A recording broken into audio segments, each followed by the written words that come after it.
সকাল থেকে বৃষ্টি হয়ে যাচ্ছে আর বৃষ্টির মধ্যে মনটা আর ঘরে থাকলো না, তাই টোটো করে বেরিয়ে পড়লাম দুপুর 12টার সময়। যদিও এখনো বৃষ্টি হয়ে যাচ্ছে, তাই কোথায় যাবো এখনো ঠিক করে উঠতে পারিনি। তারপর ভাবলাম যে 12টা 40-এ ট্রেন ধরে রানাঘাট যাই, তারপর ভাববো যে কোথায় যাবো। ট্রেন থেকে নেমে ডিসাইড করলাম যে আজকে তাহলে মুভি দেখতে যাই বৃষ্টির ওয়েদারে। চলে আসলাম সুরেন্দ্র সিনেমা হলের সামনে, এখানে স্ত্রী 2 মুভি চলছে।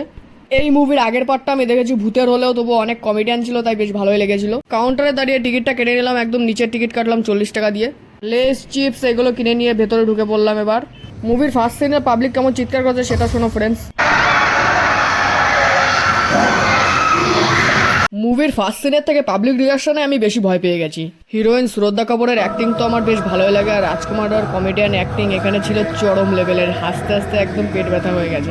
আমি সিনেমা হলে এন্ট্রি করেছিলাম 1:30টার সময়, আর মুভি শেষ করে বেরিয়ে দেখলাম যে 4:30 অলরেডি বেজে গেছে। মুভি দেখে মুডটা ফ্রেশ হয়ে গেছে, এখন যাবো বাড়ির দিকে। তো মিনি ব্লগটা ভালো লাগলো সবাই একটা লাইক করে দিও, দেখাচ্ছে নেক্সট ব্লগে।